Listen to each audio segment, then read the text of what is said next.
Well, hello, ladies and gentlemen. This is Eddie Marcus here again. And I'm here because I need to talk to you. I want us to stop for a moment, take a deep breath, chill, and let us think. If not, more than just for a moment.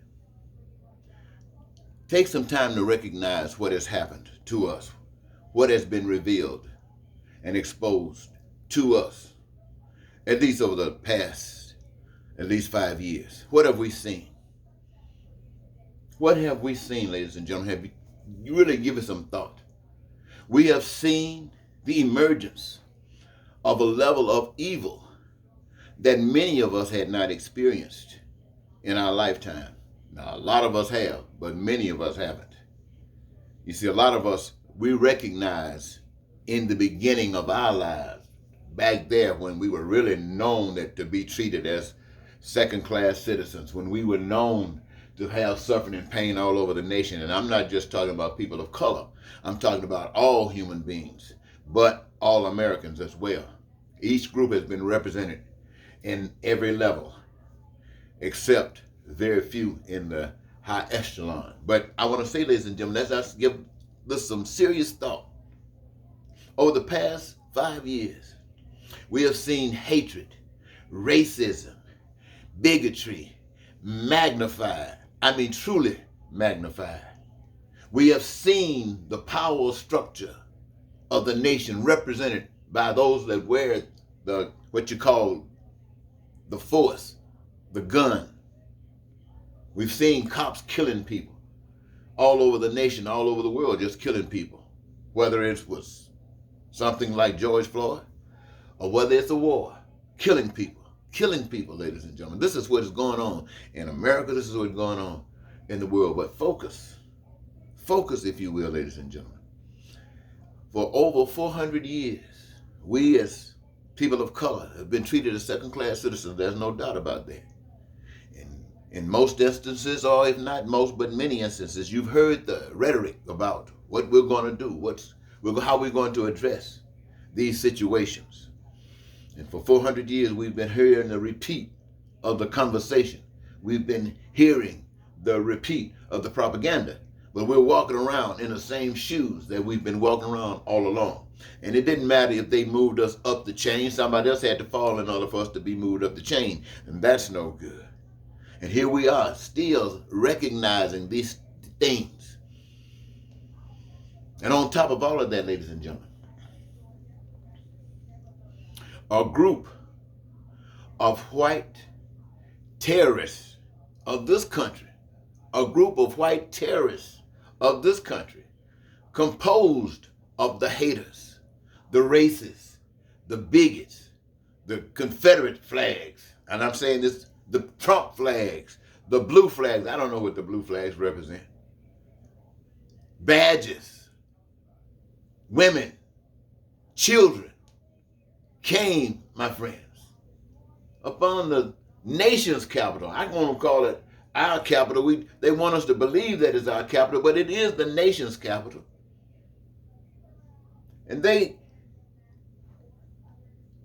converged upon this building with an intent of changing, halting the Constitution. As you say, it means something to you, with a commitment to took out lives, but not as many as they were prepared to wipe them out, led by that voice of evil that made that presentation to across the country, calling them out, seeking them like you seek a dog on something, on the nation's representatives. I'm not trying to give them any praise, but what was happening was wrong. There was no doubt about it. It was very wrong. What are they doing? You saw what they did, ladies and gentlemen. And now that these people who were truly victims of this are speaking, we get a chance to see a depth, a level that we had never seen before. Before it was just our imagination, but now we get a chance to get a report from those who had to endure this kind of carnage. And I ask us, I want us to think a minute, ladies and gentlemen. Think a minute. All of the lawlessness that has taken place over the past 5 years, we've seen it. We've seen those who are held to a high level of decency. We've seen them fall to the lowest low, represent all of that which we had been taught was evil. We've seen that before our eyes. It's been exposed, but for some strange reason, it was not able to conquer on January 6th. These terrorists who were said that they are not satisfied any longer. They didn't care about who's there. They don't care about race. They are racist. But their hatred overcome the racism. So they're ready to take down anybody for their own selfish cause. And what is their selfish cause? These are our streets, they say. My friends, we got to stop for a moment.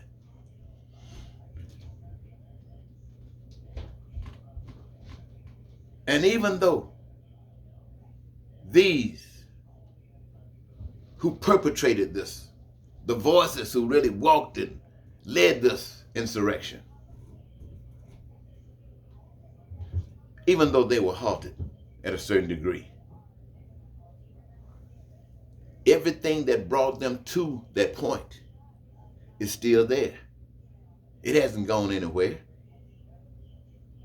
And the legal system, what does that supposed to mean to us today?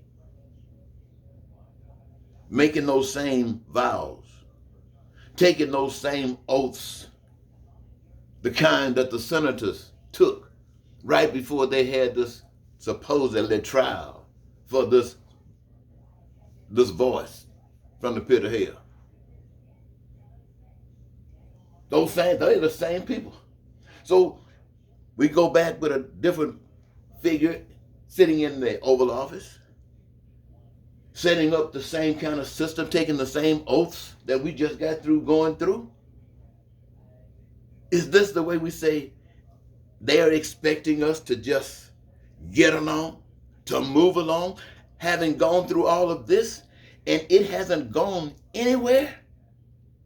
It's still considered one of the most precious movements in the nation today by over a third of the nation's people. And we're talking about move on? With somebody saying, well, maybe $15 an hour is too much. Well, some people are being paid $500,000 an hour. And this is what they expect us to move on. Who are they talking to? Are they talking to you? They're definitely not talking to me. I spent the past 40 years of my life trying to expose this stuff before it came to this point. But it came to this point, and now they want us to continue to the next level. This evil voice hasn't gone anywhere. It's propagating itself to come back. And the people are saying, come on, the same leaders that supported it before, still in office, giving it support, bringing it back, they're still in office. And then they're trying to tell you, let's move on. And you who are making minimum wage, you know you can't pay your bills. Those people down in Texas, $5,000 and $6,000 bills, they say coming out of nowhere because of what happened down there in this weather situation. What is that all about? It's all about what, ladies and gentlemen? It's not about white men, black men, women and children, Americans and others. It's about power. It's about money. Money. Then somebody said, Jerry Jones said, woo. It's like, well, I don't know exactly the words to use, but it's like finding a diamond mine, ripping the people off. See that, ladies and gentlemen? They expect us to go on, to unite, everything go on as it were, and see how in time we can move on. Now, that's the way of the world. That's the way of America. But there's supposed to be something here in America that's bigger than the Constitution, that's bigger than oaths that people lie with. And it's supposed to be a commitment to God They say they identify themselves by calling themselves a church. So all of the stuff that's going on, you would expect the church to be agreeing with it, exposing it, but exemplifying and showing the way out of this hellhole. But what we find is that the church, especially the fundamentalists, evangelical right-wing conservative Christians, right over there with this evil, standing up with this evil. And they say, let's just move on. Who are you that says, let's just move on? Let me tell you something, ladies and gentlemen. I'm going to say this. I say it every time I get a chance to. There's a God that you can't see. It's a God of love. And if you know anything about it, you're supposed to let that God of love live in you. And the actions that you take and its effect on the rest of the population determine what God you're listening to. If it's causing pain and suffering, you listen to a God of evil. If it make things smooth, make things better, it's a God of love. And it's still not good enough because somebody else is over there showing you more so you can grow and this nation change. But if you're not doing that, my friends, you can praise God, say thank you, Jesus, and that God that you're serving isn't doing anything for this. So what does that say about that God that you're serving? You have to ask yourself, who's benefiting from that God? And you have to tell the truth. And it's the other one. So ladies and gentlemen, my challenge to you today is as I get up on this Monday morning, pissed because I know nothing has changed. Pissed because I know what Joe Biden represents. Joe Biden represents a continuation of the power that has existed in America since its beginning. That's exactly what he represents. And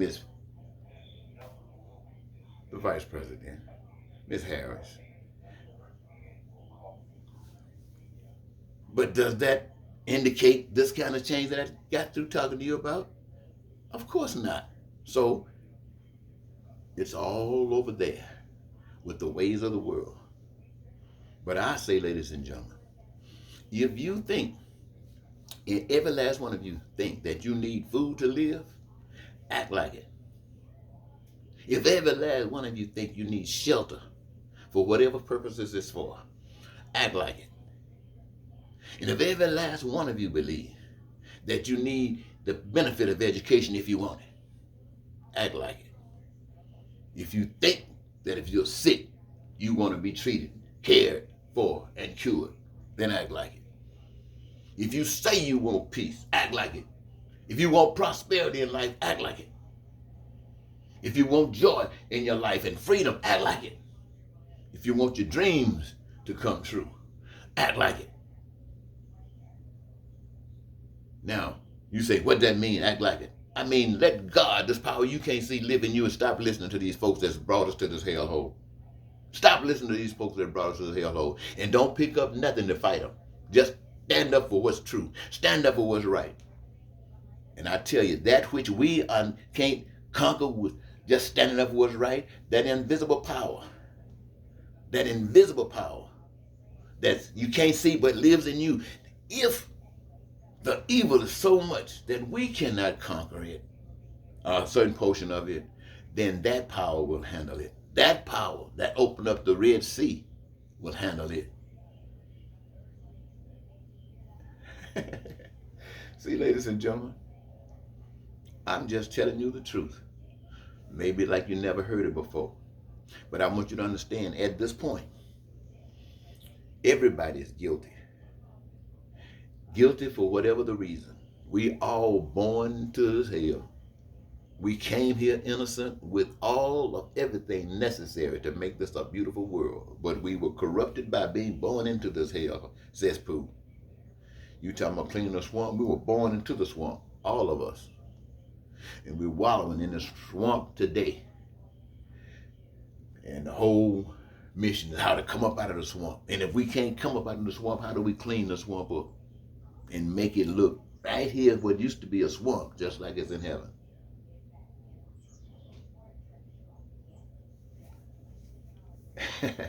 I think I just leave it there, ladies and gentlemen. I got your imagination flowing. Come up with something. Now look, you know how we are. We're always talking. When we do all this talking, what are we really doing? We're trying to excite and incite somebody else to do something. Unless we're doing something ourselves, then we'll call on others to join with us.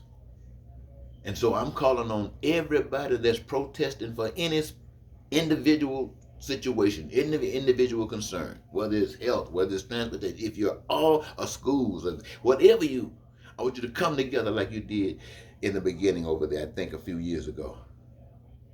Me Too movement or something like that.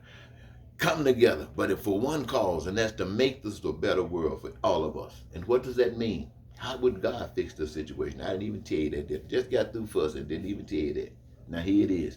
Everybody that benefits from the change engage themselves in the process.